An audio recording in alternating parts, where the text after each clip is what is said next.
through the slides, see where I'm up to. I've also got, you know, notes and stuff that I like to go through. So this is all going to be part of my Warrior Coaching, you know, academy that we're going to get onto. But I was coming up with a mission one day, and my mission was to ignite your purpose to evolve you. So that seems to be something that I like to sign off on, but it's for every woman, every day, in every way. Of course, men will come into that at some point, I'm sure, because I have got a couple of them on. But, you know, Every Woman was a book that I read also a long time ago. Did you both read that book? What book? Every Woman? Oh, I don't know. Yeah, it was a book that my mother handed me when I was like 15 and said, here you go, here's all about life. And I went, great. That's what I did. And so when I come up with this mission, I was like going, oh, that takes me back to that memory. But so this is teaching what we didn't get to find out, really. So, you know, welcome all to, you know, find your heart, find your purpose. And you both know me quite well. So I'm glad that you're here joining me. So what I have put on here are some resources, and you can actually go into the playback of this, which is in the Ignite Your Purpose group that you are both in there on, and you simply can go into this presentation. But what I'll do is I'll put the links that will be connected to that presentation underneath it. So you'll be able to, you know, get onto these. But basically what they are is some resources. So there's a blog in there that is, doesn't want me to expand it, open preview, there we go. So this preview here is just a little bit of a blog that you can read, which you can come back to, which is about finding your heart's purpose. So it's just a little bit of a blog I've written, and you can through something extra. And the other thing in here is 20 common belief patterns that some people that you know yourself might have held, people that might walk into your life might come from. But what it is it's got their solutions, right? So that's just a little bit more in your toolbox kind of thing. And then for those people who, you know, might come on later on and do the replay and want the links as well.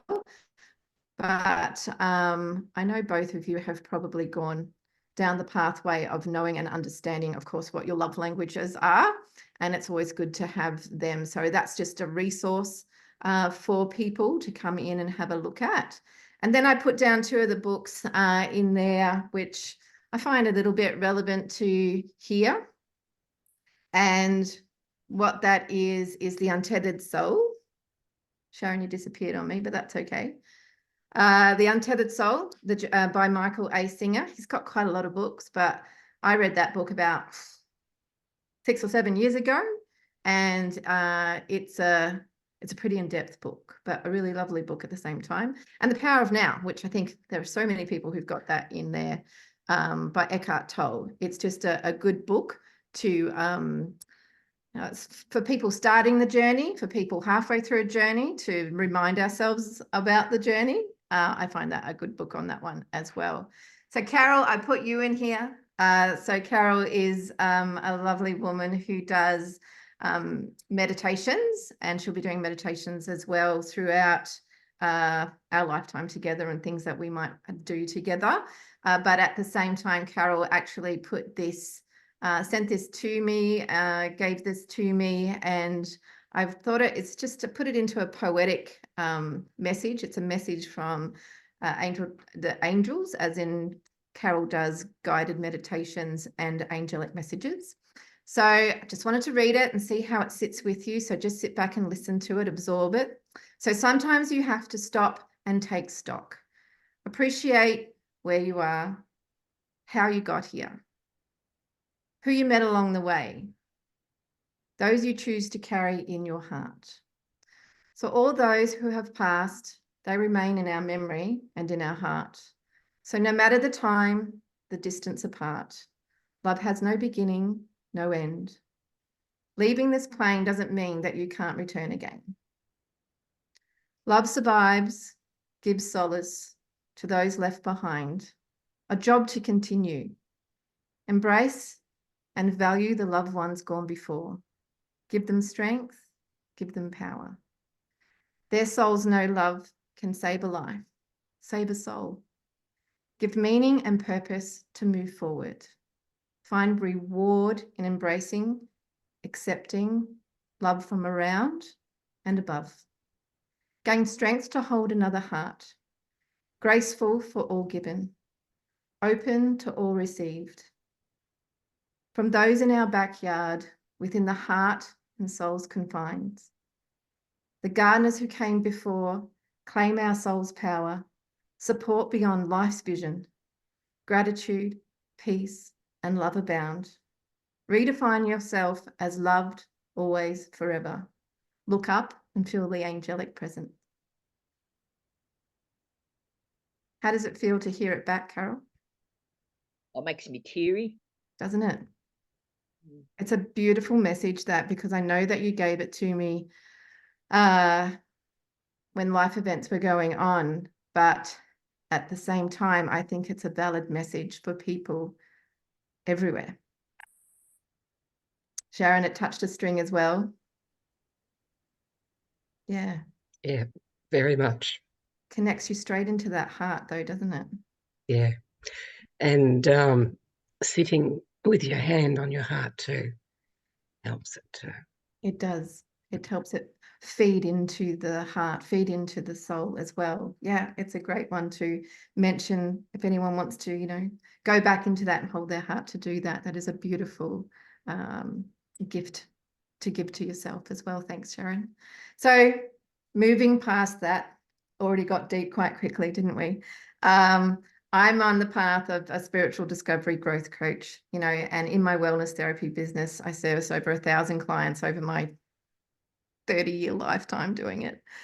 Originally from Southeast Queensland, I moved to Victoria, you know, in my 20s with people, and I've worked with people from all walks of life. So I consider myself a warrior woman because I've reached that warrior woman pinnacle in my life. And, you know, I embody strength, resilience, spirituality, dedicated to helping others, you know, find their inner light. And a lot of people who come to me, I have already got that inner light going on.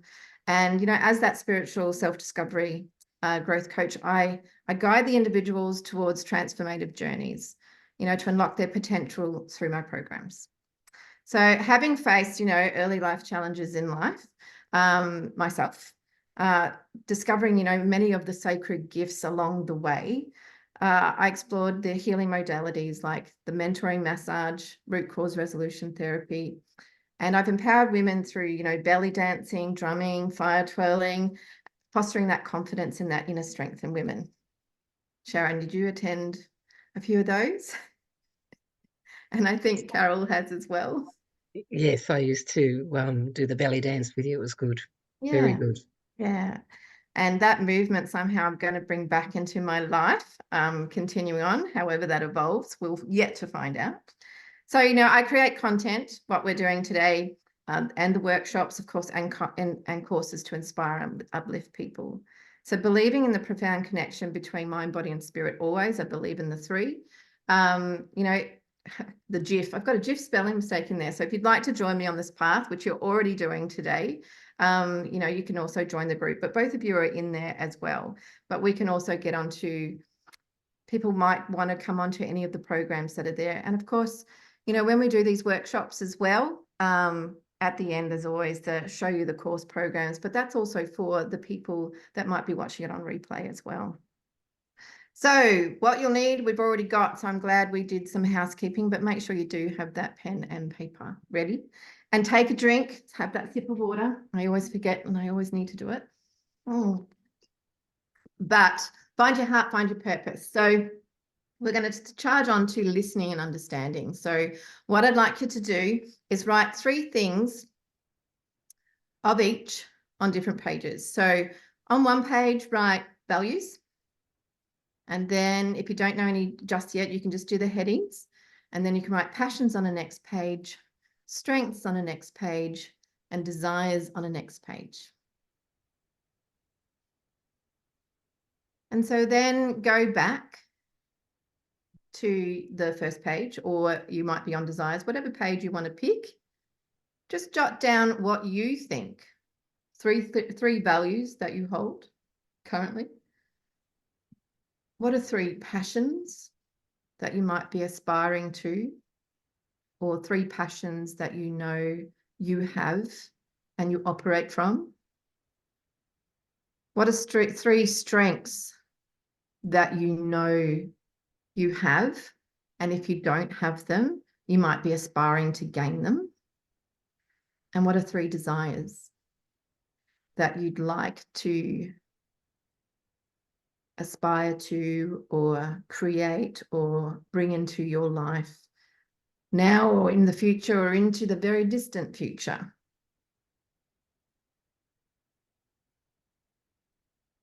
And sometimes if we don't have any of those, you know, you might want to go back to a moment and place in your life where you actually felt the most fulfilled and aligned with your true self, and then find out what it is when you were there, what you were aspiring to, what your values were, what passions you had, strengths, desires.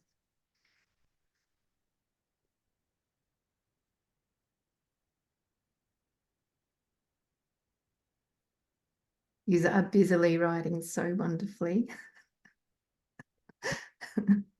And I can still feel this real connection to the heart, you know, from all of us, but I can just feel you guys really connected to that. It's wonderful.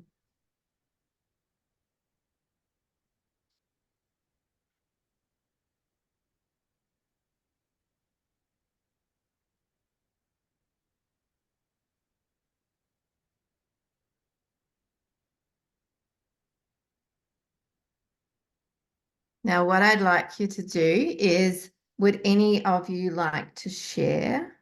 You don't have to. You can say no, not yet. I've sort of doubled up a bit. That's okay. Love in all of them, Great. and kindness in a couple. Yep. I put kindness as a value because I value kindness.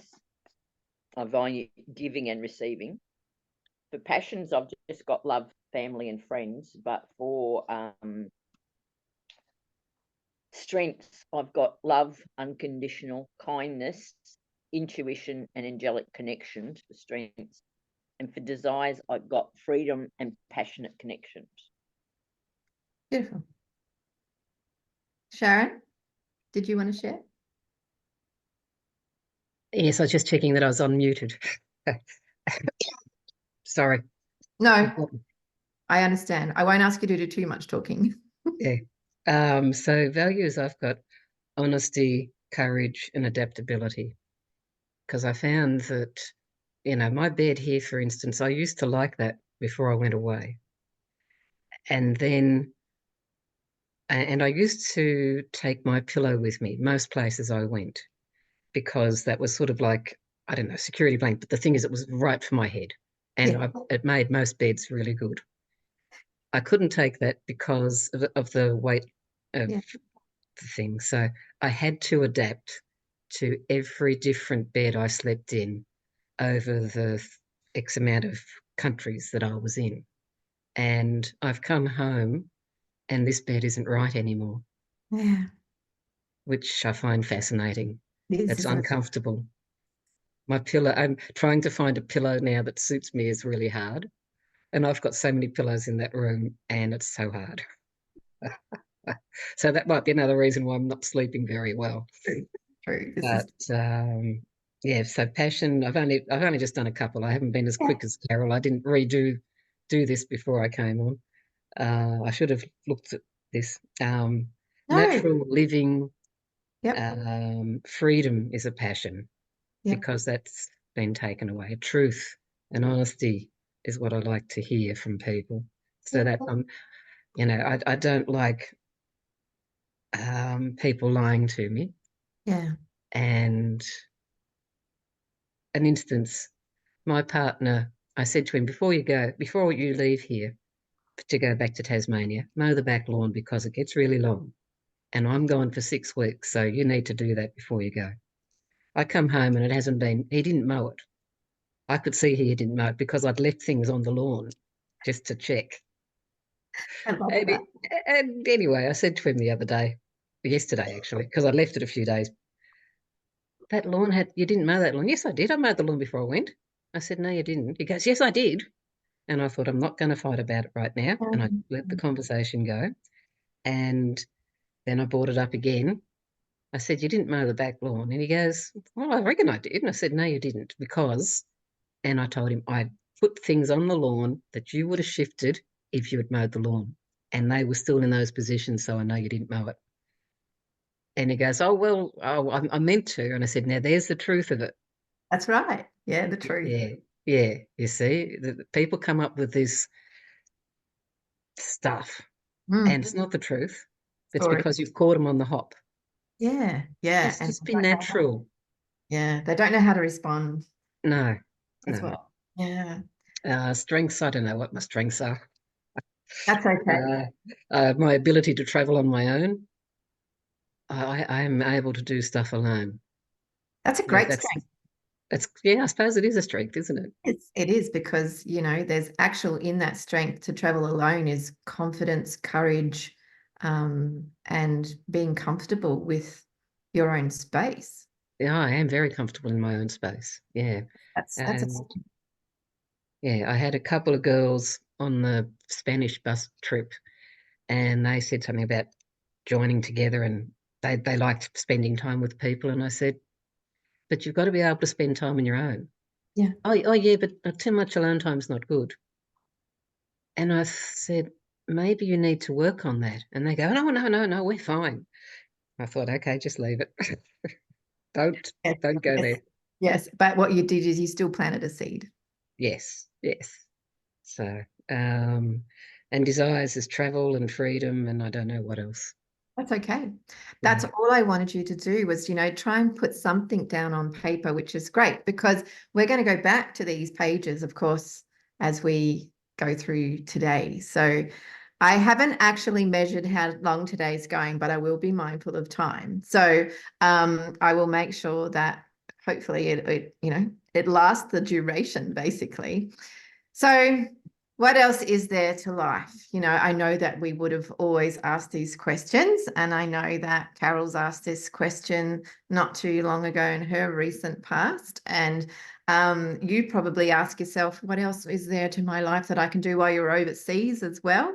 And so, have you ever asked yourself this question before? And you might know someone who has, because you might even have these people around you who are actually asking these questions as well, and they come to you for that kind of advice. So it's a question that, often arises when we're caught up in the routine of our daily existence, feeling like something is missing. So the answer, of course, often lies in the journey of following your heart, which is what we're on to today, to discover your true purpose. And I just had to put that picture of me and my pussycat in bed because we love him dearly.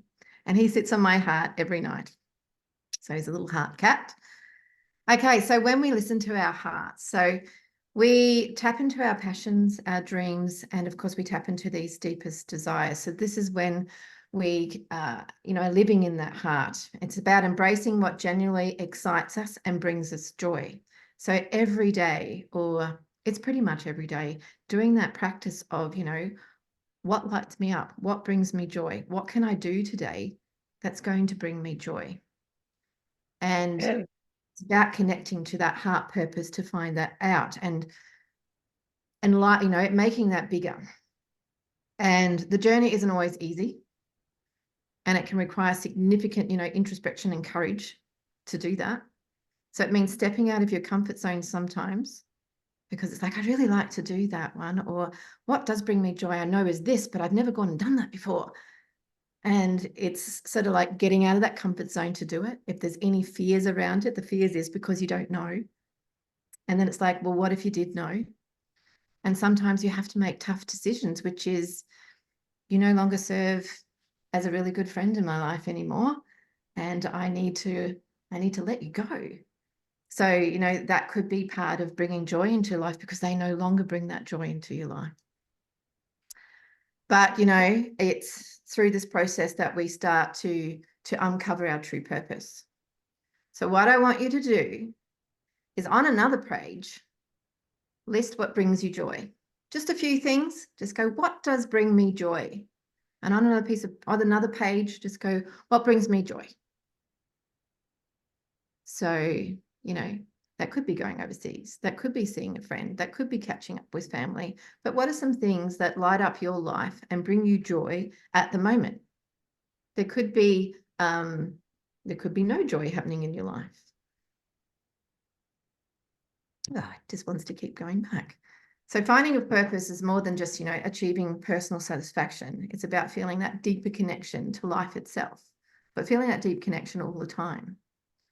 So it always brings us a sense of fulfillment that transcends any material success or societal expectations, which I know that you both know of.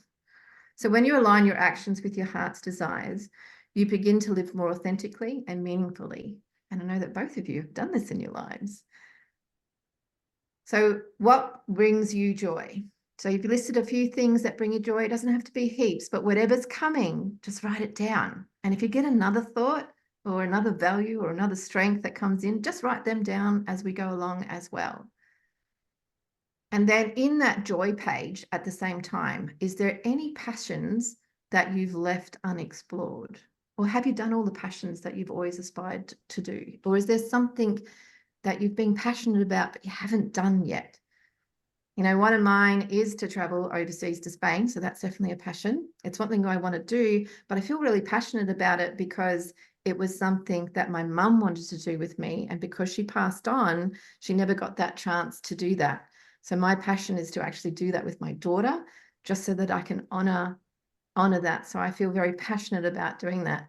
I also feel very passionate about visiting Egypt, but I was in the same mind as you about Turkey. So I'm like going, it's coming. It's coming. There's passion there for me due to past life stuff as well. So what brings you joy? Now, I just want you to keep them there. We'll share them later because we'll go through a few things. And also on that same page, if there's any passions that you've yet to explore that you've always wanted to.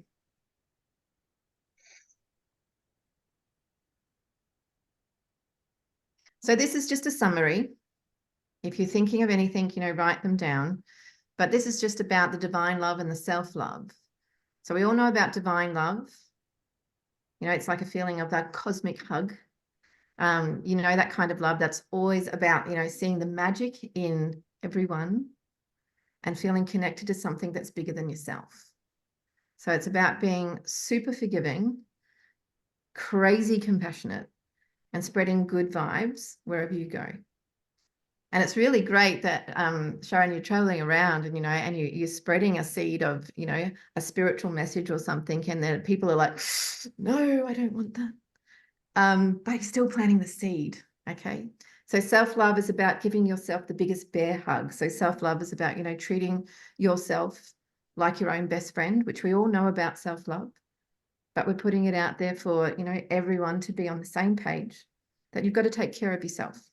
You've got to appreciate your quirks and know you're awesome just the way you are, because it's like filling up your own love tank. Now, everyone says fill up your own cup, but you know what? I love the love tank. I don't know.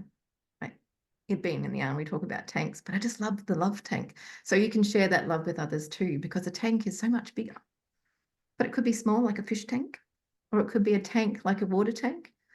When I grew up, and I'm sure you guys would have known about it, we had tank water, and to clean the tanks, they used to send me in to clean the tanks when it got down to very low, and we'd rustle in there and get cool, but we'd also help clean the sludge out from the tanks. So they're the tanks that I remember. I don't know if you ever had to do that. So this is where we delve into the love languages, and this is where I, of course, would like you to, you know, have that bit of drink of water and share with me, because I know that you guys' throats are a little worn today. So the 5 love languages, and being with the 5 love languages, that they're acts of service, gift giving, quality time, words of affirmation, and of course, physical touch. And if you can't see what's behind, don't know if I can move that one. That's not going to move. But, you know, words of affirmation. So, you know, when it's you're giving a compliment to a friend or someone, like I'd be saying to Carol right now that, you know, that color red I rarely see on you. And it's so beautiful on you because it reminds me of, it does remind me of a nurse. But a nurse for me is somebody who, is going to bring me comfort and they're going to bring me ease. And I sit quite well with a red coat, but other people mightn't. But, you know, that's that, Carol, that looks wonderful on you today, affirmation.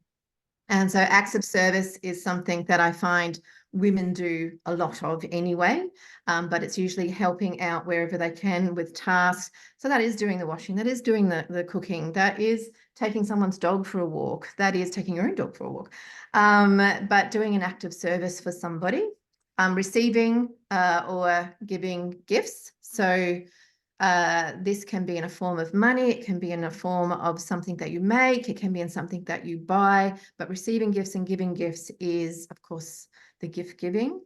And then quality time, but it's undistracted quality time. So when someone wants to spend time with you, it's not the, I'm going to sit next to you and sit on my phone and go through it, or I'm going to read a book. You're spending time with them, but you're not spending that quality time. So there's a difference between time spent and quality time. And then, of course, there's physical touch. And I do find there's quite a lot of women who don't do physical touch as one of their top love languages, but a lot of men do. But there are women that do, of course, as well. And it's about, we operate in one primary and one secondary. And so mine are actually acts of service and gift giving and receiving gifts. So they're the two that I operate from. We operate from all of them at some points in our life, and we do chop and change, but we tend to always have one that we always do. And so what I'd like you to do is just tell me, Sharon, if you want to go first, what are your two that you aspire to? I have found that it's changed over the years because I did this 5 languages of love way back in the early 2000s. Yeah. And back then, I'm trying to remember, but I think it was physical touch and acts of service from people that I wanted. Yeah. But I tend to do words of affirmation, acts of service, gift giving, and quality time to people. That's what I do. Yeah. And these days, what I still like the acts of service, and it's more quality time. Beautiful, isn't it? Yeah, it's funny how things change. It's so wonderful that you can have that whole journey of seeing that change, because some people think that you are stuck with the 2 services, and it's like, nah, these things change. Same as our values. So thank you for that share. That's beautiful. And quality time, especially as we get older, I find that sneaks in. Carol, have you done the love languages before? I haven't have heard of it, no. That's fantastic. I've obviously been doing a lot of the bits and pieces, because even yesterday I had to make up a massage blend for my granddaughter with peppermint oil, and I made it up a few days ago, and then I put it somewhere safe and couldn't find it for a couple of days, but I dropped it off to her yesterday. But because of my sore throat, I didn't want to get too physical with touching her, because a year, 18 months ago, when I hugged her, I gave her COVID, which I'm really, well, I didn't know I had it, so I wouldn't have done it, obviously, intentionally. But to just hang with her, it was only a few minutes, but she put her book down and she did interact with me and relate to me, and we had a conversation. So that was lovely, because more often than not, going around to my son's house, my granddaughter is busy with, technology stuff. But she is writing a book which is nearing completion, so she's got stuff on her plate. But it was just really lovely, even to have 10 minutes of her time. I gave to her and she gave to me. She looked after the dog for me, and the words of affirmation are always big for me. Quality time, when you can squeeze it in. Well, not me, my time's pretty good, but it's just finding time with the people that I care about. And more now, since I made the vow during COVID to do more of the things that I like and less of the things that I don't like. So doing more of the things I like is just meeting new friends, joining groups, and then filtering through what sits well with me and what doesn't. But usually similar sense of humour, trying to use words of affirmation to connect with people, and having a really good laugh and spending some quality time. Acts of service, due to ill health, I haven't. I do with the meditation. I love doing the meditation and sending it out and sending it to people who need it, which I have done a few times this week already, forwarding it on from the YouTube thingo. And then even today, because of the sore throat, I just sat with myself and I did 3 lots of meditation just to lift my own energy, because I just felt so drawn. I think that's the word. But yeah, and that just helped me lift, and then I could define which ones I would send to which people. So I'm going to say that might be an act of service, or it's sending a gift. So those sorts of things I probably have done, unknowing that there was 5 love languages. So yeah, and usually we sit in one that we do more of. And when you talked with your conversation, then quality time is something that I think really resonates with your heart quite strongly. But it is the act of service that in return is a gift at the same time. So that's like a double whammy happening in there. But even though words of affirmation are there, just from the conversation you had then, we can see that you sit in the quality time acts of service area. That's there. But I'm so glad that we have introduced that to your life now, because it's always worth a bit of investigation. And thank you for sharing, both of you. And I do hope for those people at home as well that watch this, that, you know, they'll be able to find out what theirs are as well. But this delves just a little bit more, and it's always good to rehash love languages every now and then in our lives. So, you know, here's why it's crucial to know others' love languages, so we know our own, right? And our own love languages. And one of mine, like, I do love giving to people and doing the gifts and service and receiving gifts, of course, as well. But my mother, you know, if I'd known love languages when I was 6, 7, and 8 years old, that would have been wonderful if I'd understood them. But the gift giving is something that my mother did to me, but she did it with money. So when she had money, she would give it to me and say, here you go and buy something that you would like to do. And that was an act of service, but also gift giving as well. And what I saw from that, and not understood the love language, was that I thought she was trying to buy my love, because all I ever wanted was quality time at that point in my life. And she could never give me the quality time. But if I'd known that, you know, she was giving me love because I wanted to receive love and quality time, then, you know, I would have not had that constraint about buy my love, because buy my love started with things about money, and then it put blockages up about that in my life, all that sort of stuff. So it led to a lot of different things. So when we know other people's love languages, and because there's 5, they're easy to remember. You can put them on your hands and remember what they are. And you can usually pick up, like we just did then with Carol, who hasn't heard of them before, we can pick up just through a conversation, where she actually sits in them. And as we said, we do use all of them, but it can improve your communication. Okay, it can build stronger relationships. And you can read along there the extended version of that meaning. But it can also, you know, that conflict resolution can come up, because it's like going, oh, you know, what love language are they coming from? My message is not getting through to them. How can that work? So if I know their love languages, we can, you know, get to a resolution quicker, or we can, you know, have a conversation about it in a better way. It can bring emotional fulfillment to both parties. And of course, it you know, makes that personal growth happen as well, because it's making you more self-aware of your love language and self-aware of somebody else's love language as well. And there's that parent-child relationship.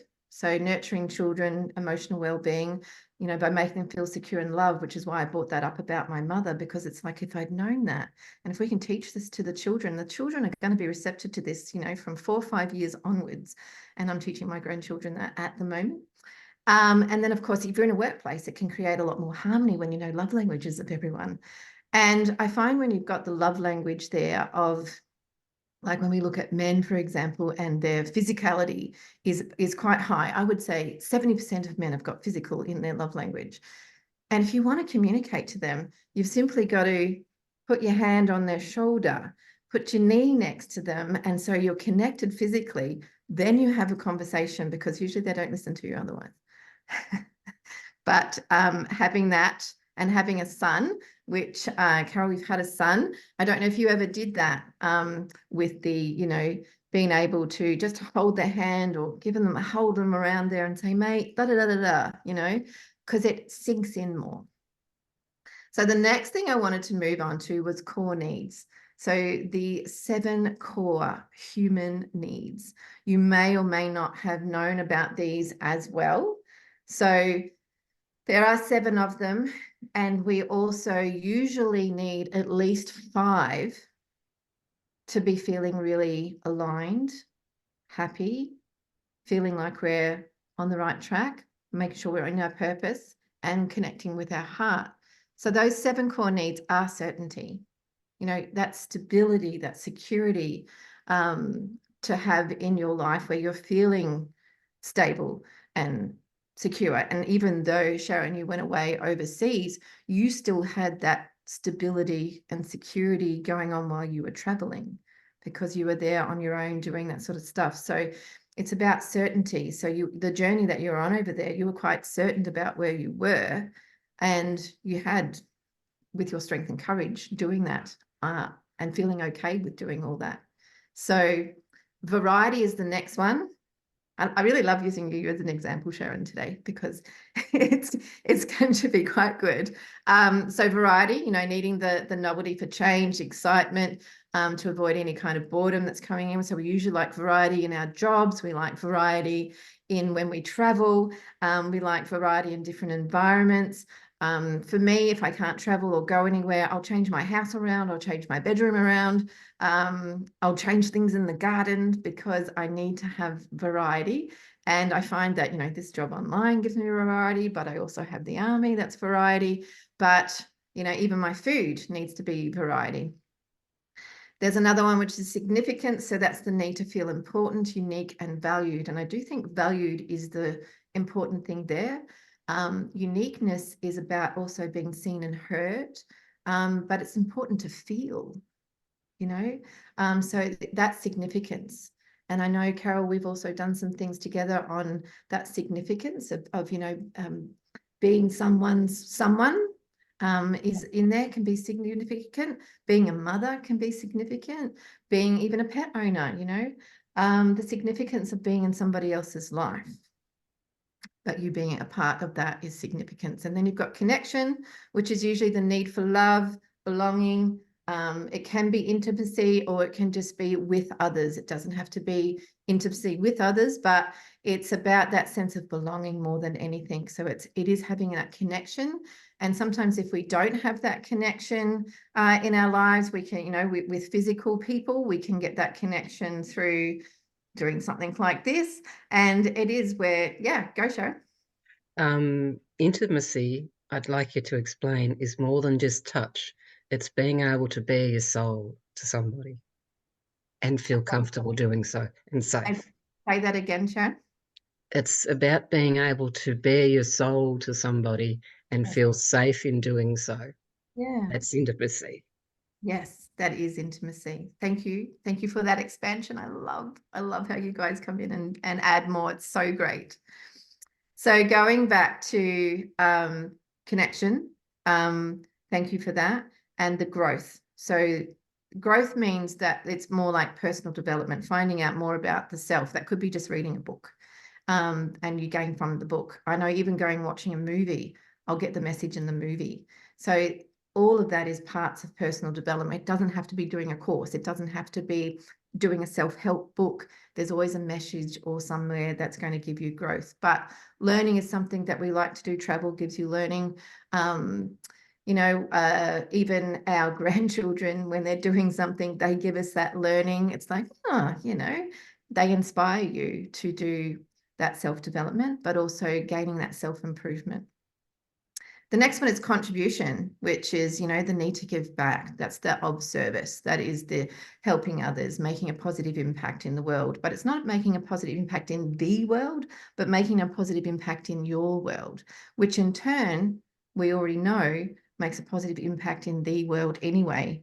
Because when you impact on someone's life in your world, you create a ripple effect because they impact another person, and so forth and so forth.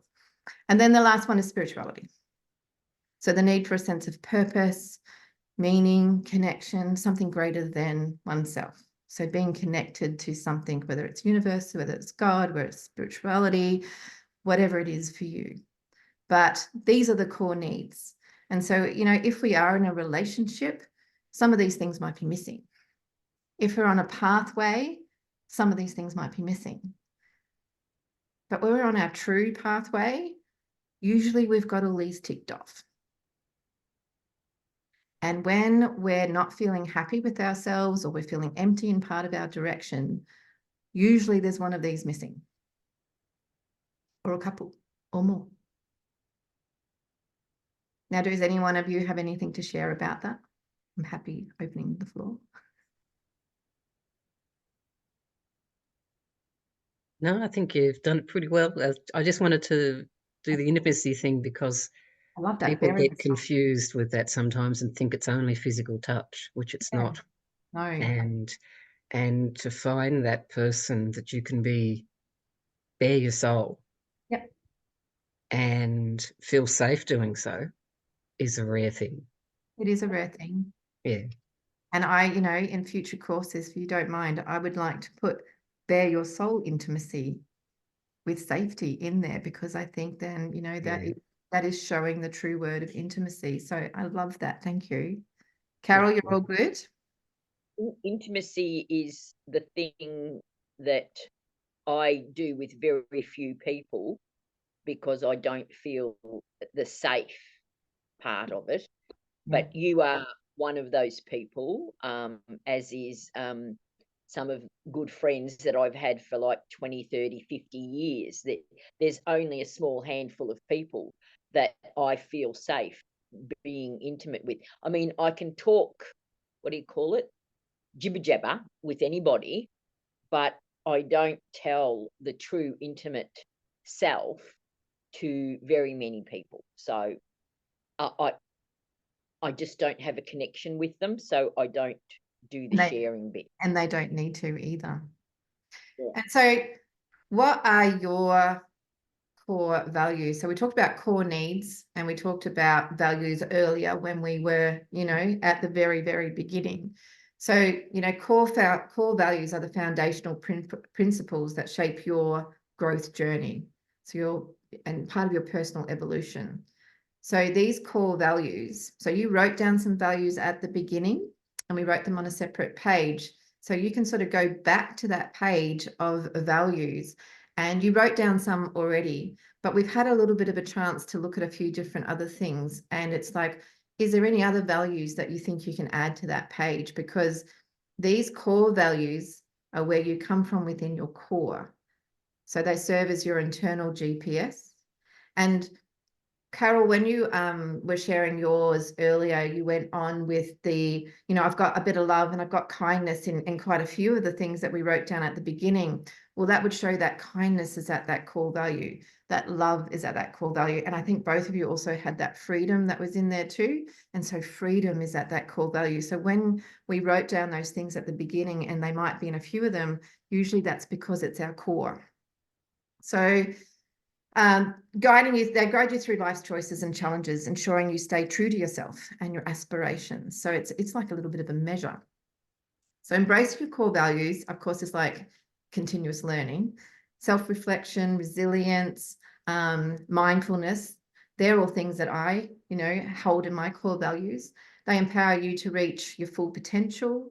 They can help you set meaningful goals, make decisions that align with your true self, and build relationships that are authentic and uplifting when you're coming from your core values that you always hold. And of course, there's boundaries around that, all that sort of stuff as well that you create. So as you cultivate your core values, you create a life that resonates with your deepest beliefs, which is you, and of course your desires. but it's always consistently aligning your actions with these values. So when you do something, you know, and you want to check in sometimes, it's like, well, does this align with my soul? Does this align with my core values? So that you can foster an environment where your personal growth is always thriving and you're leading to that purposeful, driven life. So these are some examples I just wanted to throw out there, because you're like going, some people get some confusion about values. And I actually wrote a list of about 250 core values. And I'm like, I'm definitely going to put that into print at some point. And because I was just interested, and there are, you know, core values that are very similar in words, but when I came up with like the 250 list, I then went, okay, it needs to be put down into groups. So this is where I come up with just some. So if you put things into integrity and ethics, or you put stuff into respect and relationships, so when you organize it down into groups, you start to work out where these things play out in your life and where these core values sit. So I know that some of you said trust, you know, trust was a value. You don't like people that lie. And so trust is something you hold there. So that's a core value, which is trustworthiness. Trying to think what else, you know, honesty as well was in there for you. There might be courage, you know, leadership influence comes under that one. It's courage is one of mine. Inspirational, of course, one of mine as well. And then, you know, you work through work and ethics, reliability, punctuality, something that I live by. So you don't just have to have only a few core values, you have quite a lot, and you'll operate from different core values, but you'll have ones that really, really mean something to you, that are consistent and that happen through your life quite a lot. And of course they do change. You know, open-minded was originality, being adaptable to things. I think that's up there with some of you as well. You know, health and well-being, safety. Safety is a big thing. Wellness, balance. So again, you know, you can always come back to this little part and have a look at these core values. But if it's something you're interested in, I will also attach my 250 list of core values in there, just so that and they're under their little headings and titles, so that you can sort of see how they're all grouped as well, because I find that very, very valuable. And there's been a lot of research done on this, on core values with people as well, and aligning them to, you know, your direction and moving forward. So clarifying your core values, that's basically what we're looking at doing here. So I can see that you've written some down, but it's writing the ones down that you feel sit with you and work with you. So how do you define your sense of purpose from your core values? So if you've got your sense of purpose and the direction that you're going in, you're like, and these are my core values, and it's really good to have them written down. You might pick 5, you might pick 7, you might have 9, you might have a 3. So there's usually a number that resonates with you. Carol, I know that yours are 5. You like 5. I'm 3, 6, or 9. And there might be, you know, Sharon's might be 7. So it's about going, you know, how many values have you got going on? And if you're defining your sense of purpose and where you're going and what's the next steps and all that sort of stuff to go in, is the vision that you've got aligning with those core values? And you're hoping that it is, because you've got to work out if it is, because how is it going to work if they're not all aligning up? So you've got to identify what truly matters to you right now. Well, that's always has mattered to you. Freedom, truth. So what do you aspire to contribute to the world? You know, now, one day, or ever. And that contribute to the world is, you know, could be traveling around just talking to people and planting a seed. It could be, you know, giving gift in the meditations to the wider world and doing angelic messages. And if that's so, does it sit with those core values as well that's going on? Before I move on, is there any questions? Make sure you have a drink. I'm like, I got to remind myself. That's why I say it.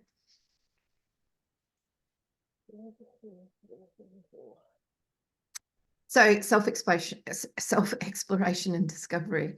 So what we're going to do now is go to a fresh page. fresh page in your book.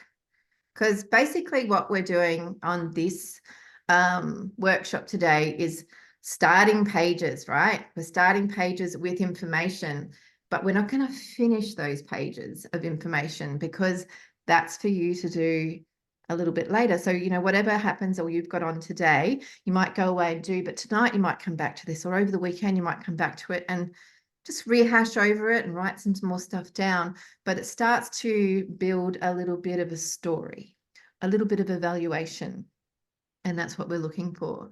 So self-exploration, discovery, so a journaling exercise. So if you can, in your book for now, I'm just going to bring this down a little. What does that mean? I can't see the whole of it. I've only got future self visualization 2, and then there's nothing. That's the other side. So if you can move it back, yes, that's it. Fantastic. Thank you very much. That I can is see the whole lot now. Oh, this is good. This is what I need to know. So what I'd like you to start is at the top, just write because I am. That's it. Just write because I am. So what we're going to do is a journaling exercise. So when you get to stop in this journaling exercise, just for a minute or two, I'm going to grab my book and do it with you as well. You've got to write, you start off with because I am, and then you start whatever comes. You've got to go with whatever comes into the mind, just start rattling off a bit of sentences. And then you might stop because you're like, oh, I finished the sentence. But rather than put a full stop, you write, and I am. And it's going to keep going until you can't do any more and I ams, because it'll end at and I am. You won't be able to say anything more. All right, so we're going to do this for, you know, just over 5, well, it'll be under 5 minutes, but just do that for now, because the next one here, which was what you were reading, showing the future self visualization, we'll do that in a minute. So let's just do the first one. I'll get my book. And because I am, now think about all the core values that you've just talked about, the core needs, your love languages, all that sort of stuff, and start to write from that point of view. Because I am, so we'll give ourselves a little bit of silence. And we'll come back after about 4 minutes.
You got 2 more minutes.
Okay. Carol, you did you get some of that done? I went short and sweet. That's okay. You had a bit of a coughing. Does anyone need to take a toilet break or anything like that? You're all good? I can always take it. I'm like going, for those at home, I'm sure they can pause it when they're rewatching and they can go to the toilet as well. So you did short and sweet. How did you find it? Flowed pretty good, I thought. Good. And Wanted to Sharon, re- sorry, Carol. Sharon, how did you find it? Is Carol going to add any more? I don't know. You want me to read it out? That's Not at the moment. I just wanted to see how you felt about it. Yeah, well, that's interesting because it's all to do with just traveling and coming home was what I wrote. So that was sort of obviously uppermost in On the mind at the moment. So when we write with the because I am and we find a stop sentence and we write I am afterward, did you both get that? Yep. And then of course it ended with I am. It ended with you saying stop. And of course you can revisit that and keep going with the because I am. Yes. So with that we've got in mind, because it's like part one, the future self, right? We don't always project ourselves into the future, but we do think about, I'd like to go back to, Turkey. I'd like to go to Fraser Island for Carol. I'd like to lights up your life. There's future aspirations that we've got that we want to do. So what we're going to do is a small visualization to help explore that inner self and see if there's any, if there might be some limiting beliefs that we uncover in that, but there might not be. And just getting some clarity on some aspirations and goals that are on the future self. So what I'd like you to do now, we're going to come back to this, but we're just sort of setting things up in motion, is basically think about an aspiration that you would like to do. Have something in one of yours was going to Turkey, isn't it? So that's like an aspiration, like it's something that you would like to do in the future. So what your future self would like to be doing. My future self, I would, like to be going and probably doing a workshop like this, but in a bigger place talking, even though this is a big place, it's the World Wide Web, but I'd also like to be, on stage talking as well. So that's an aspiration that I'd like to go to. And Carol, yours has been an aspiration. You'd like to visit a few places yourself, or is there something bigger than that you'd like to be able to do? So just write down what that is, that one thing right now. What you'd like to do, what you want to aspire to do in the future. Just where you go, I'd like to be able to do that. Say that again. On this page or another? Yeah, just on where you are. Yep.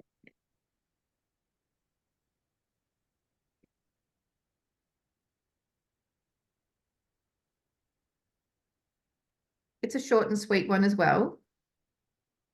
So it's just something that you'd like to aspire, and you can label that your future self. So it's just a small sentence or a short few words.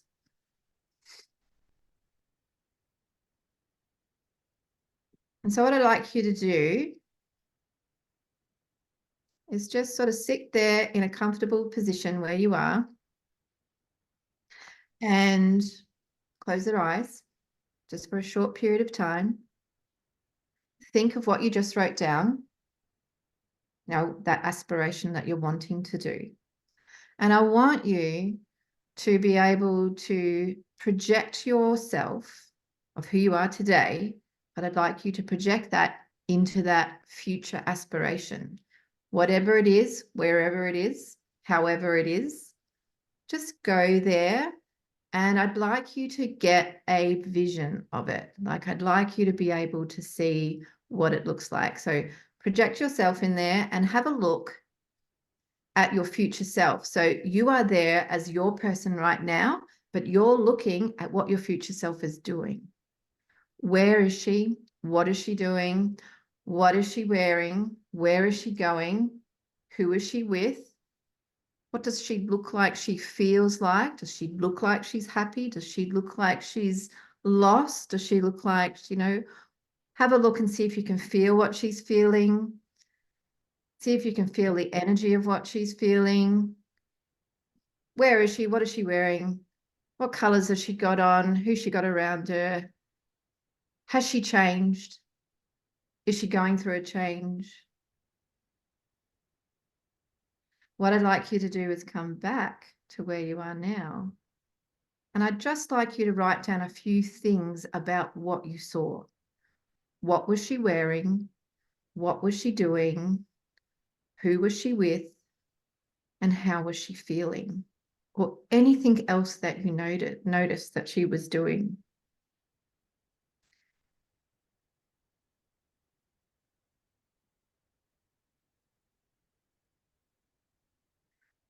They can be short and sweet or lengthy. But again, who was she with? Was she alone? Was she with anyone? Where was she? Was she in this country or another one? Was she in a different state? Was she in a building?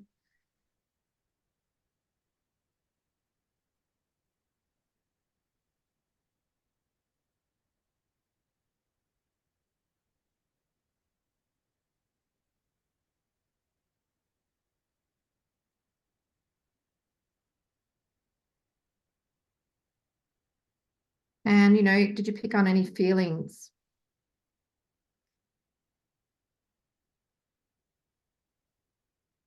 At that one moment of time that you went to. So where you projected to. So find out if it was a place, find out if it was a time, was it 6 months time? Was it 12 months time? Was it kind of like, probably it felt like 2 years. So just get a feeling around, when that was. It felt like. How many months, years, days from now?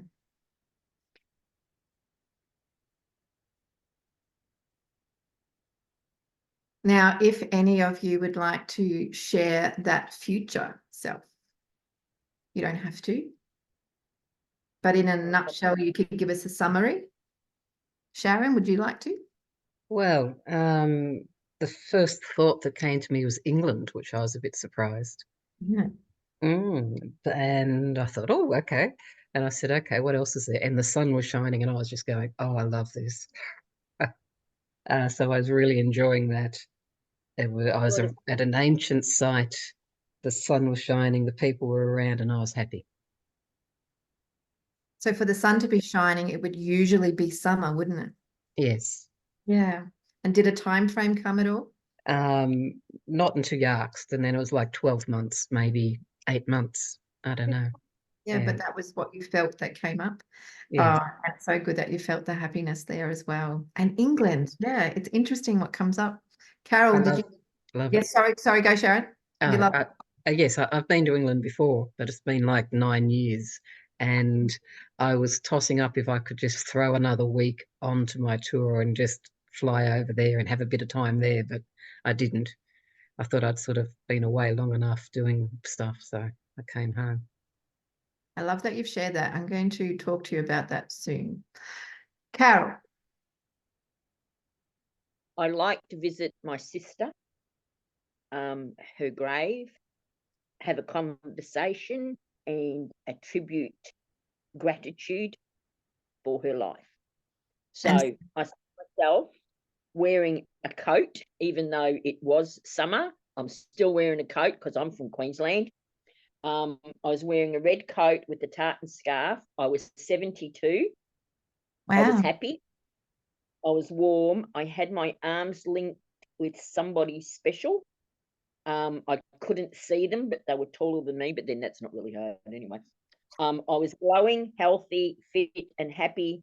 I was home, visiting my sister, talking. We had flowers. and I was rejoicing her life and catching up with family. So Whoever's left. 72 is how many years for you now? 4 years. Okay. So that's a wonderful vision to see, and unexpected as well. I've been thinking about this since we started some of the trauma stuff. And she's been so huge in my life, I need to sort of put that to rest, but by physically saying goodbye in her presence. I know she's not there, and I know I've done it on a spiritual level, but I'd like to do on a physical level to, what do you call it? Tie off the loose ends. Yeah, on this plane, on this humanistic plane. Go and visit Stonehenge while I'm there. So that sounds like it's both an England trip that's come up. Yeah. I find that wild. Hmm. Well, it's Scotland, isn't it, for you? Is it Scotland? Oh, yeah. Yep. But it's So the other question is then, are we linked? Are we in a synergy because we're in here? And I picked up the England because of Carol, because I was surprised it popped in. So that's an interesting, different thought. It is an interesting thought.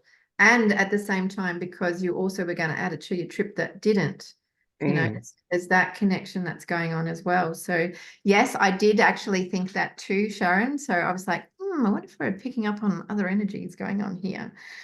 What I'd also like you to do now is when you take a look at the future self vision and you take a look at the because I am, does it correlate at all? Just a simple yes or no. That's a yes from Sharon.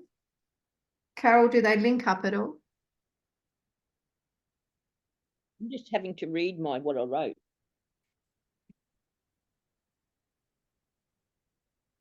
Yeah, it does. So I actually really find that exercise really interesting.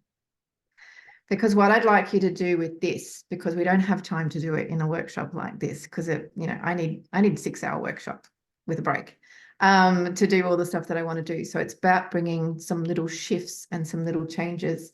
So, on this particular page, you can really link up what it is. You can also go in and do that future self thing again and see if there's any more visions that link up to the because I am story. But it's not necessarily a story. It's a true existence of within yourself. Because I am doing all of this or being all of this or saying all of this, it resonates with my future self and is connecting. So that's just good to go and revisit. And you might actually want to rewrite, because I am, doing all this. I also see my future self doing this, this, and this, which relates to a whole story. So I like connecting those two things as well. So thank you for that. Did you feel like you wanted to share the because I am, or we continue on? I'm happy to share. Great. It's a sharing space. Because I am a spiritual being having a human emotional experience, I have had so many lessons over so many years and continue to learn what my heart wants me to follow, accept, allow, and transform, and I am. Thank you, Carol. That gave me goosebumps all over. I usually get goosebumps on the whole back of me, but this time I got goosebumps on the whole front of me. So really connecting to that heart space. Sharon, how do you feel? Mine was because I am wanting freedom to travel and to do the things that I am interested in. I want to be free to go where I want, when I want, without any restriction of any kind. And I'm willing to travel on my own if I have to, because I'm adaptable and flexible and stretched through traveling, and I learn as I go. And then I'm also happy to see my friends again. And I have found that my life was so full when traveling. There's all sorts of bits of things that I was doing prior to going away that I have no interest in because I was full. So traveling was filling me up, that all the little incidental stuff that is rubbish almost now, but it was filling a need that I wasn't looking after by not traveling. Yeah. So you can actually see how much this opens up your life. Yeah. It's beautiful. And even when you were saying yours as well, I was feeling all that on the front of me as well, that it's really connecting with the heart, and so special that you guys have shared that. I'm quite emotional with that. Thank you. So this is about the goal setting part of it. Now, we don't always, I did goal setting when I was, in my 20s, and then I kind of left it away, and then I did some more goal setting in my 30s, and then I kind of left it away, and I went, what's all the point of these goal setting stuff? And so it didn't always sit well with me. And goal is not necessarily the word that might resonate with you, but it doesn't always resonate with me, and I've yet to find that better word of goal, but it's achievements and things that I want to aspire to. So what I want you to do for this little exercise here, because we're connecting the dots. If you go back to your value page that you wrote down your values on and pick 3 of them. Now, what I mean by picking 3 of them is circle 3 of them. We don't have to rewrite them. We just got to circle them or highlight them, or if you've got another pen, do that. So picked 3 specific ones that really light you up, that's where you really come from. They're 3 that are part of you. Now, what I'd like you to do where you've written them, I'm hoping you've got space. So if you've written it and you've circled it, if you can draw a line across and write an achievable goal that you are aligned with, that you aspire to, next to one of each of those values that you've circled. So travel could go next to freedom, if that's one of the things that you have circled as a value. Visiting, or visiting where you've talked about visiting your sister in England, that's also got to do with travel. That might fill up one of those core values that you've circled there. What's Scotland. Sorry, Scotland. Yeah, travel. Yeah, I'm thinking travel. But it's about the travel that you want to do there. Any other goals that you would have to do to get there? So let's think about, if you've got to travel, if you want to do more of that travel that's in there, what are the things that you would actually have to do right now, or in 12 months, or in 6 months? Because let's say the goal is 12 months, let's say the goal is 4 years. What are some of the things that you would actually have to do to achieve that goal? So these are the stepping stones. So if freedom was one of yours and you put travel next to it, do you have to sell your house? Do you have to move? Do you have to, get pets minded? Do you have to let go and sell some stuff? Is there anything else there that you've got to do that aligns with anything that's a stepping stone towards that goal, that aligns with another goal? So we've got, that's that goal we talked about. So that's aligning. We've got travel in there. We've got the 3 goals. And what we've got is something else that we've got to do towards those goals.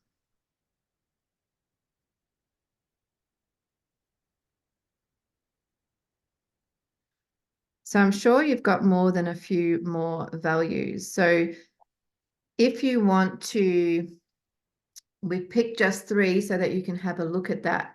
And then you've got travel. So travel would be one of the goals that you want to achieve. If you actually have done a circle and you've written travel, you might want to do some little lines off it. And what are some other little tangible goals that will go on with travel?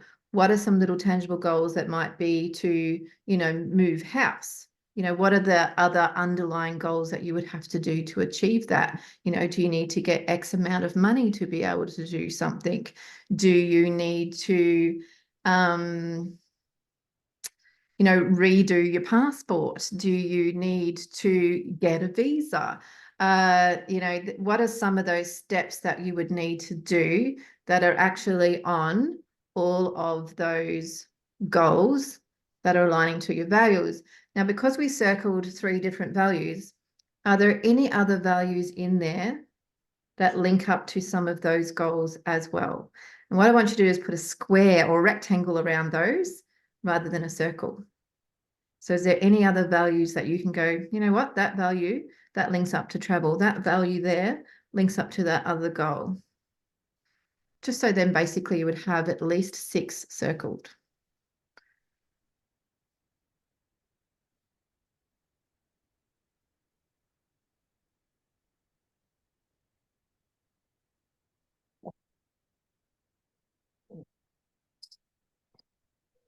So what does that kind of look like for you? So what I'd like you to do is just share with me the 3 goals that you, the 3 values that you circled, Carol. Circled freedom, spirituality, inspiration. Right. And with the freedom one, did that link up to a goal? Yeah, freedom to travel, to move, to improve my income. So inspiration and spirituality for upliftment. And then I did the square ones. So I had to have safety, bravery, and strength of character. Yeah. I just want to see that it's working. So Sharon, did you circle what were the 3 that you circled of values?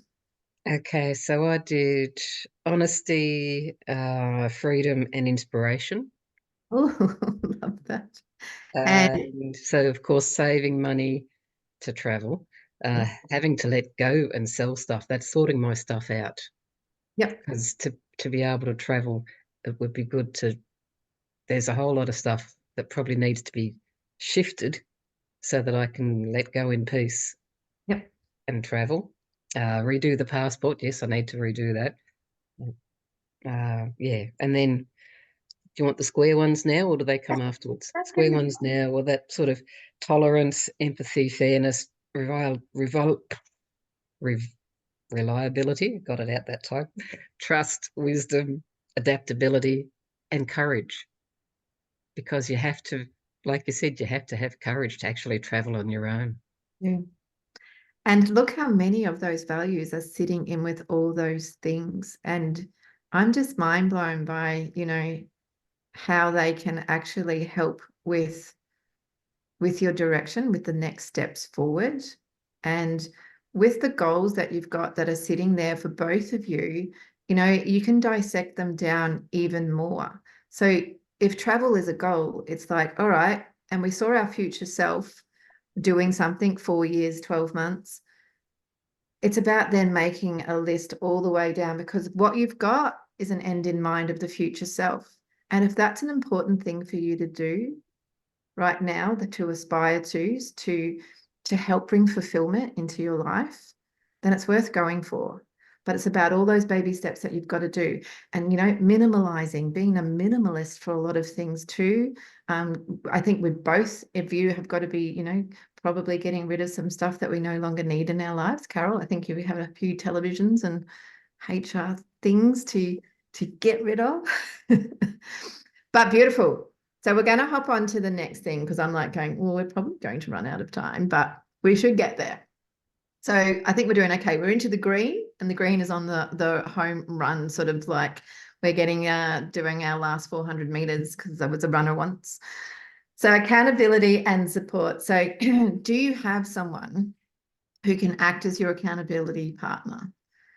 Okay, is there someone in your life that, you know, you can share this information with? You've already shared it with me. So basically I'm like, all right, I've got some accountability on you guys now. So I'm like, I'll see and check in, you know, in that 4 years, has it happened, or did it happen before that?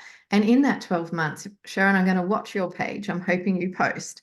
So always find, you know, we try to make ourselves be our own accountability but we're actually necessarily not as good as we think we are.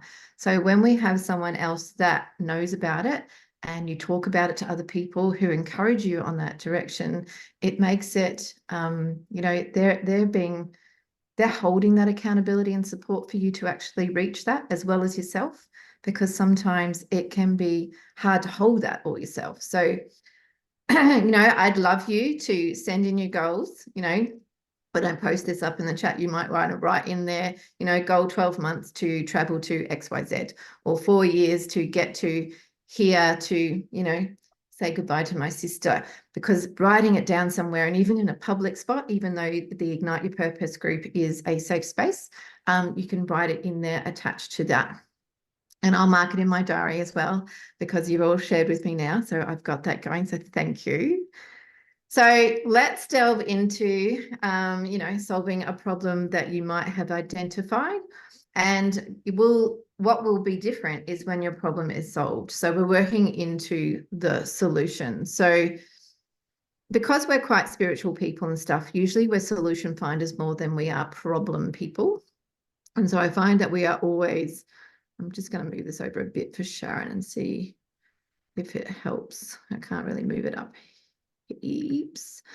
But the one of the last things that we're going to do to finish off all of this, because I think we've stayed quite connected to the heart, and do remember to drink, because I know that I need to drink, is we're going to do listen to the voices meditation technique. However, it's a little bit different. All right. So let's look at the future self. Let's look at our core values. Let's look at our life even right now. We've got this whole sort of picture that we've created story today. And what I'd like to know is there any problems or challenges that you think, and I used to say, I don't actually like calling them problems, they're more challenges for me. Is there any occurring in your life right now? You know, you could put a short abbreviation to this. So where you would write something like this down would be on that future self page with the I am page. And on there, because that would be the last page, right? You know, is there any challenges that are in your life right now? Have you got anything going on that's either giving you the heebie-jeebs? For some people, it's pissing them off. For some people, it's frustrating. For some people, it's annoying. For some people, it's, you know, is there anything in there that you're finding is a hurdle at the moment, even though you know you're going to overcome it, but it's just not quite attainable right now, even though it will be in the future? You know, is there something there that is coming up for you? If not, that's okay. You might write that down later. You might go, you know what, that could be a challenge. And so if it's a challenge, how do I find the solution? So what I want to know is, have you both got one? Just one. Or health issues. So I want you to do just one. So is that health issue, you've got health issues, so you might have, that might be quite broad. So pick one of those health issues. Okay. So what I'd like you to do is just have one problem, one challenge that exists. So what I'd like you to do, this will be our last little guided thing that we're going to do, is you've written it down, what it is. And what I'd like you to do once you've written it down is just sit comfortably. This won't take long. It'll take a minute or two, I hope. And what I'd like you to do is remember what you've written down. So if it's a really long sentence, you need to kind of summarize it, like Carol said, health issues, but it might be XYZ health issue. So know what that is. I want you to close your eyes when you've got that. And what I want you to do is basically see that sentence either on a piece of paper in the mid-air, but I want you to actually place that challenge on your third eye. Okay, so put the energy in your third eye and place those words, whatever that challenge is at the moment. And I want you to put it in your third eye. So close your eyes, put that challenge in your mind's eye.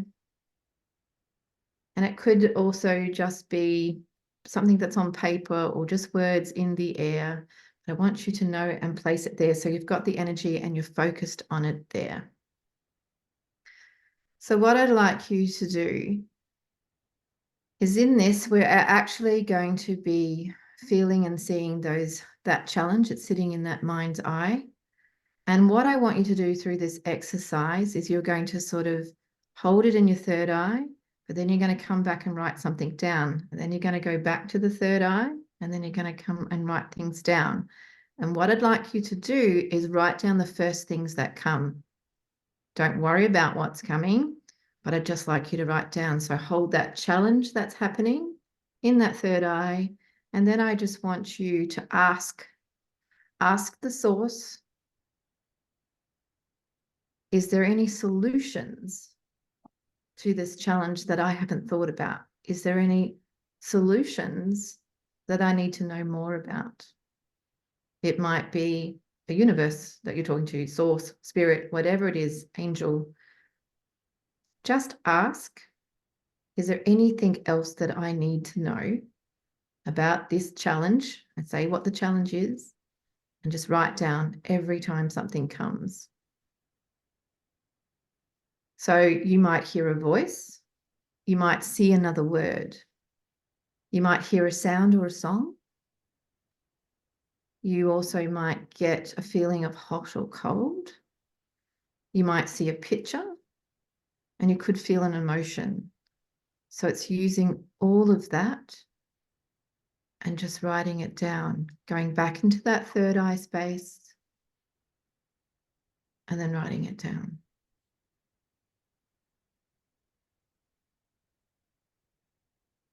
And the last thing that you do, if there's nothing else coming and it's slowing down, before I allow this challenge to leave my mind's third eye and disperse into the universe, is there any last things that I need to know that will support my direction and allow me to overcome this challenge?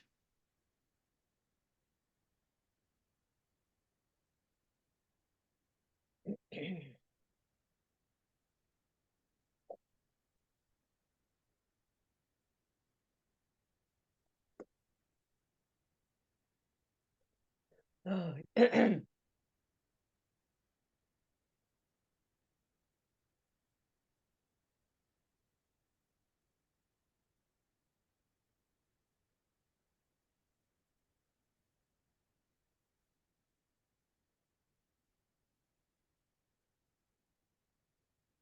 And then, of course, when you have got all the things that you need to be able to release that challenge from your third eye and disperse it out into the universe.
Sharon, it looks like that you've ready. How'd you go, Carol? Still releasing? Got there. There's an awful lot of songs from the 70s. Would apply.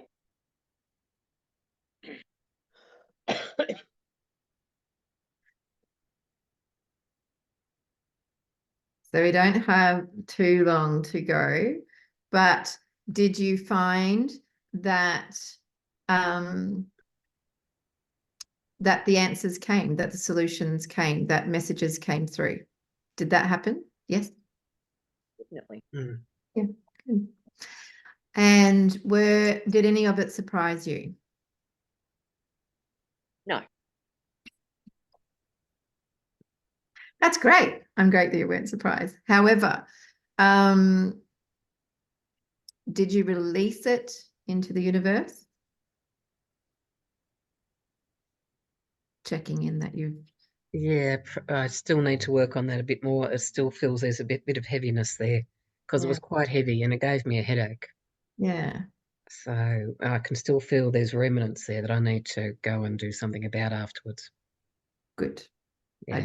I'd definitely like you to do that a little bit more because we don't want to leave it there. And if there is any residue, the thing that we can do though, do you want to work on it more? Yeah, well, what do you mean? Get rid of it more? That'd be good. Because we can definitely get rid of it more. But it's more what we can do now is we both sit in that space for one more moment. If you close down the mind's eye and feel, that challenge that we had that we released into the universe, you might be feeling that heaviness. But if you can bring in color that was related to the challenge, whatever color you get, that comes first, and allow it to come through the crown chakra and fill into the third's eye of whatever color that came from that challenge is giving you the healing color to be able to fill in that space of where that challenge was held and immerse it with the healing color that it's given you.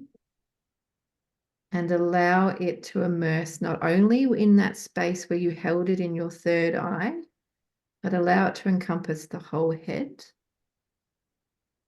Allow it to do a healing and encompass the whole of the torso. Allow it to fill any of the void that it left behind. Let it heal any of the residue that it left behind and send it back out into the universe.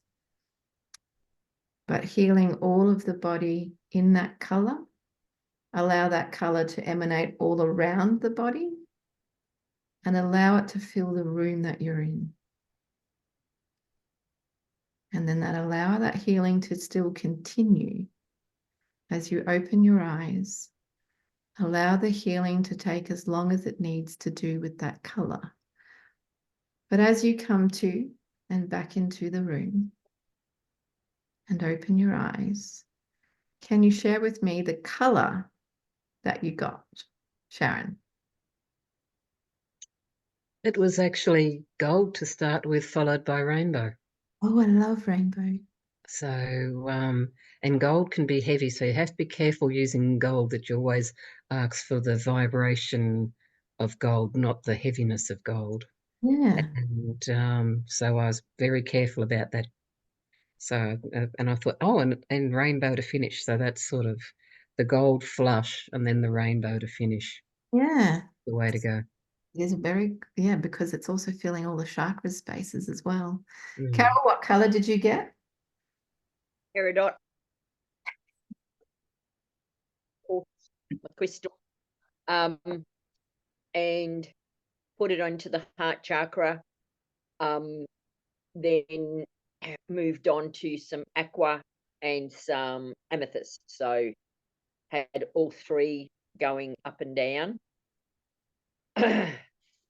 And releasing. Oh, because they're my three favorite colors since 1991. And they Green still and help you heal. aqua. Yeah. Warning is good. And And it's beautiful that you've had a multitude of colors as well, because sometimes it's just one for some people and sometimes it's more. So that challenge that you've got in there, you can spend more time on, of course, and going through and just revisiting if you want to, but know that the healing has occurred, the release has occurred, which means that the challenge will basically, of course, sort itself out, not only with the universal help, but also with your inner knowing as well. So the last things that I wanted to move on with, because we don't have that much time left, is just writing down in, it can still be on the same page you've got, if you've got it, any room left on that page, but it's about what are your go-to sayings. So this is finding out a little bit about, what is it that you always say? Do you sign things off on an email or a letter that says, love and light? Or what is that signature thing that you say to people? I know that I started a saying off, which was, the grass is always greenest where you water it. That's one of my sayings that I always say. And because I always used to hear the grass is greener on the other side, I'm like, no, it's not. It's greener where you water it, which is, we all know what that does mean, but it's one that aligns with me. And what it means is, if you're talking about relationships, it's putting time and effort, of course, into your current relationship, which can make it stronger, more fulfilling, rather than looking for happiness somewhere else. But it doesn't just relate to relationships. It relates to how you think as a person, all those sorts of things. But that's just giving an example.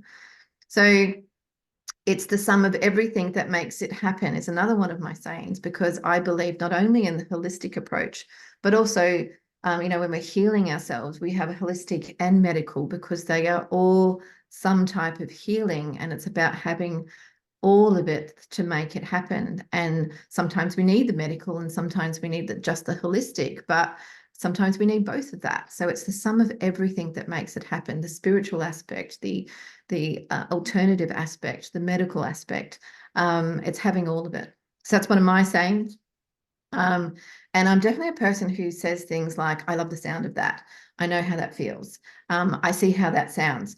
And it's really strange to say something like, I see how that sounds, because little people go, how do you see what I'm sounding? But it's just one of those sayings that I come across. So what, are your sayings? So I'd like you to write a few of those down. A lot of the sayings that came out of COVID, I noticed a lot, even though the sound was around, was, it is what it is. And, the possible meaning of that are they are resigned to the situation and believe it cannot be changed. It often implies acceptance of the unpleasant reality. And it's a multitude of things on that as well. But it is what it is, which means I can't change it. So I'm just going to accept it. And it's an unpleasant reality that I really don't want to belong to. So then, of course, you make some changes.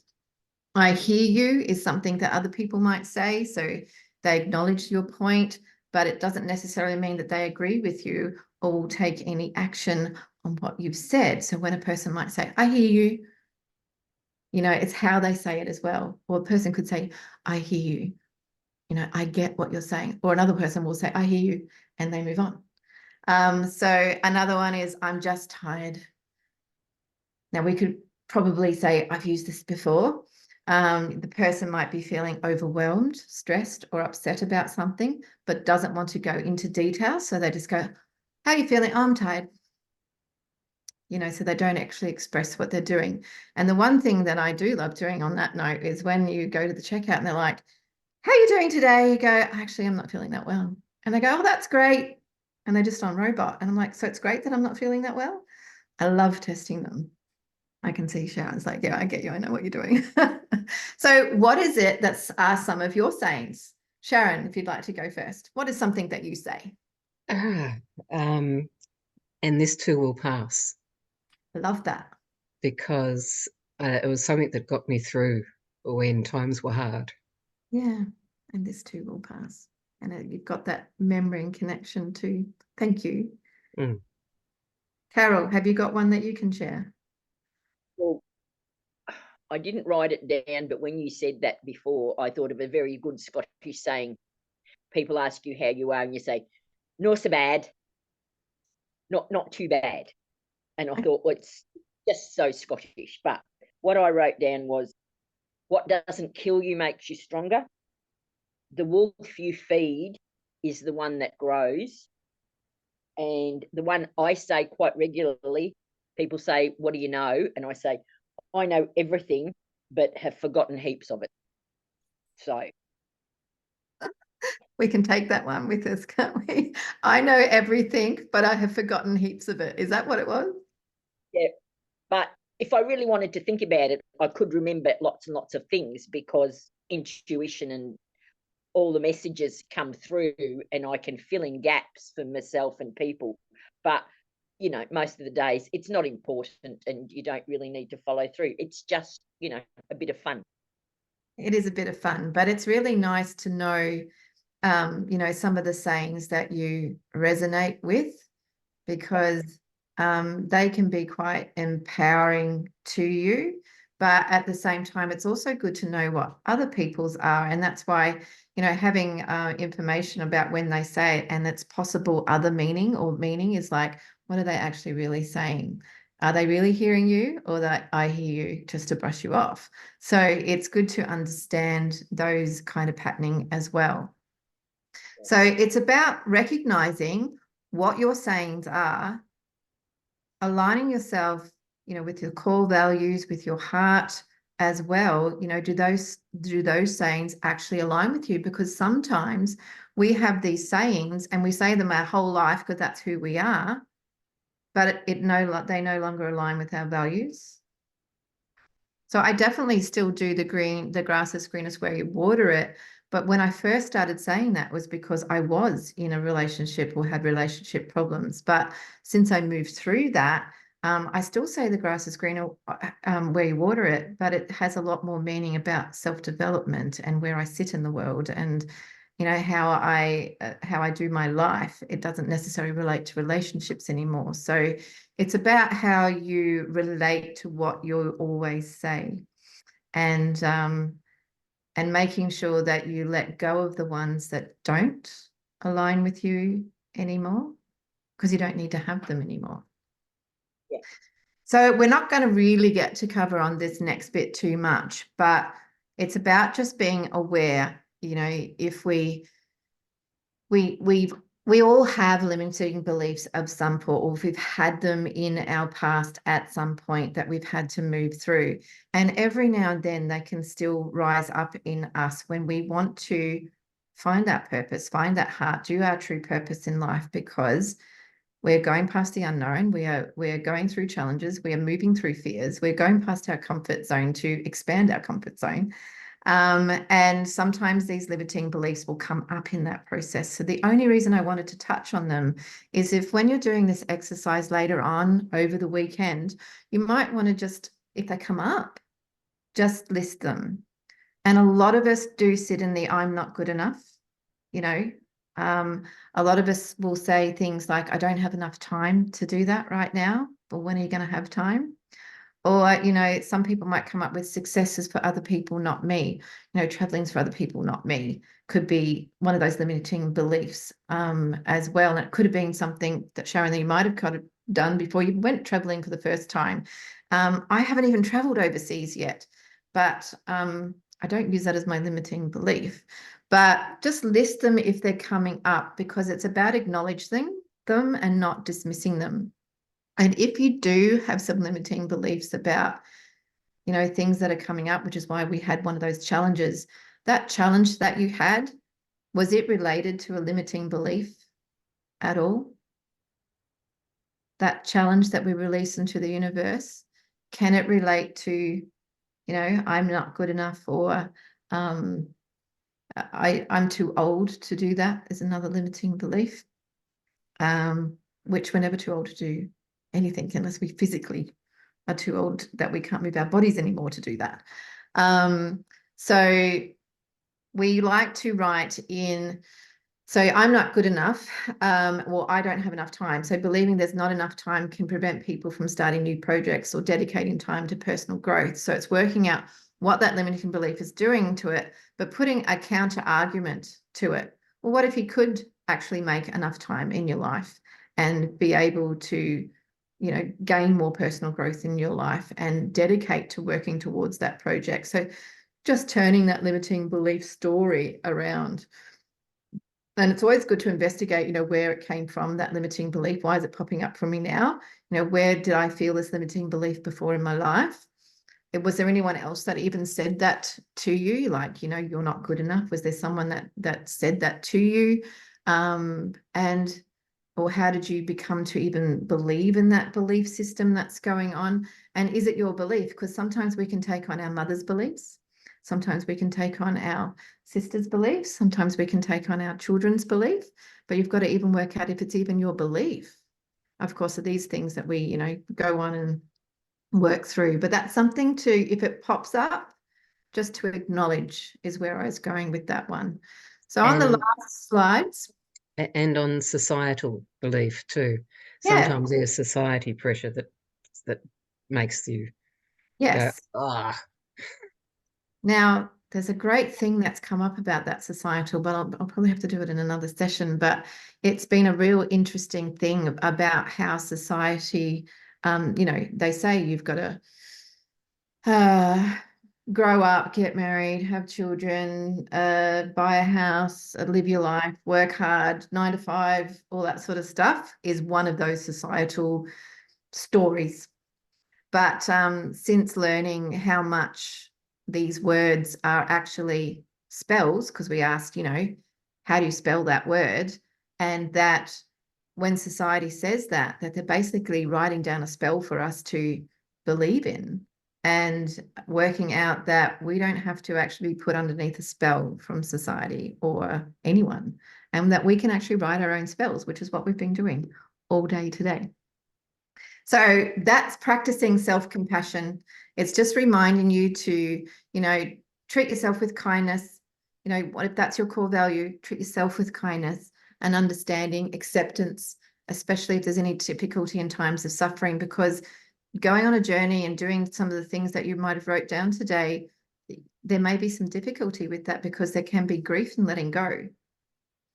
And so the 3 components of self-compassion are that self-kindness, being warm and understanding towards yourself, common humanity, so recognizing that suffering is part of a human experience, but recognizing it that, you know, if there's grief going on for you of doing something, to recognize it and be mindful, you know, holding on to painful emotions with awareness and without judgment. So it's like, you know, this is digging up something for me, but that's okay. And then the self-compassion, you know, do a loving exercise like you did today, Carol. You did meditation to help you do healing, do some letter writing that we've written down some stuff today. So I'm hoping that I can inspire you to do a few things of checking in with yourself and making sure you cultivate doing that as a daily practice, offering self-kindness and care, even when you help out a dear friend who's facing some similar struggles as well. So that's just that reminder. And the last thing is gratitude. We don't do it enough. We do it in our heads. I don't always write things down about gratitude. I'll say them out loud. Sometimes I forget to say them. I'll say them in my mind. But what I'd like you to do is just one great thing to finish off the day is on one more page. I'd like you to list 20 things that you're grateful for. Just as we leave today, write down 20 things, number all the way down to 20 on your page, and write 20 things, starting with I am grateful for. Because I always tell you to write 3, but you may have had to play catch up, which is why we get you to write 20.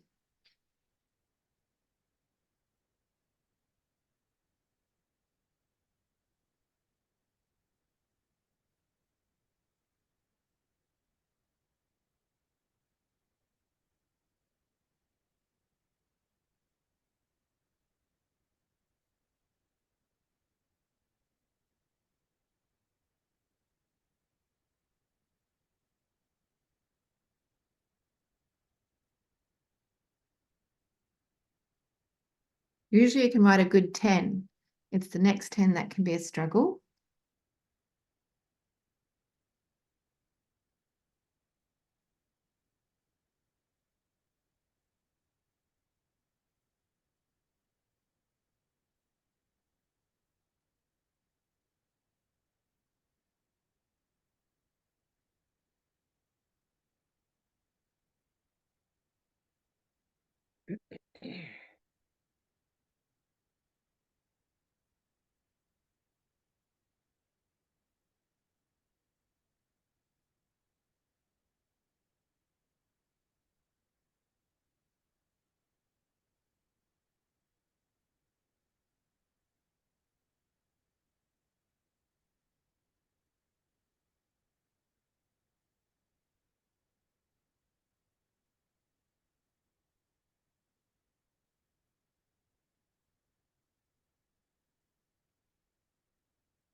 I did 21. That's okay. It's good to do more.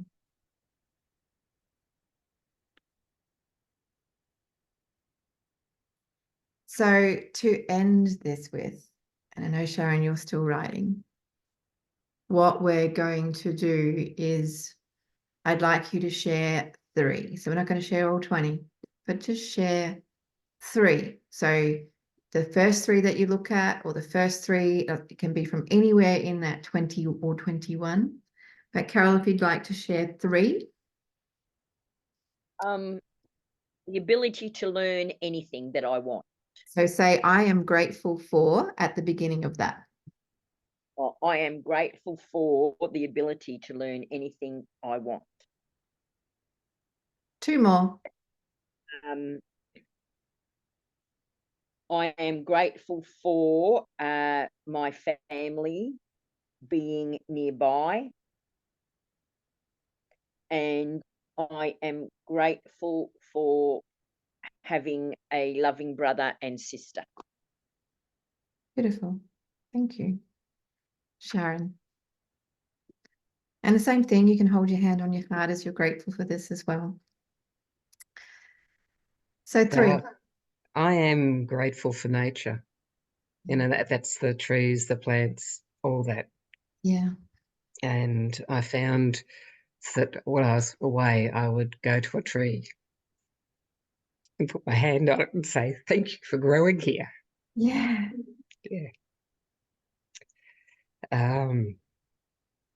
So what else have I got here? I'm grateful for freedom to be able to go and do what I can, where I can. And I'm grateful for my health, that I have the ability to do this stuff. Yes. Thank you for sharing. That is so wonderful. And, you know, one of my things that I always say with my gratefulness when I wake up in the morning is like, I am so grateful for waking up today because, and I'm grateful to breathe the air that's so clean. And I'm grateful to be able to drink water that is clean. They are like my 3 first that I say every day.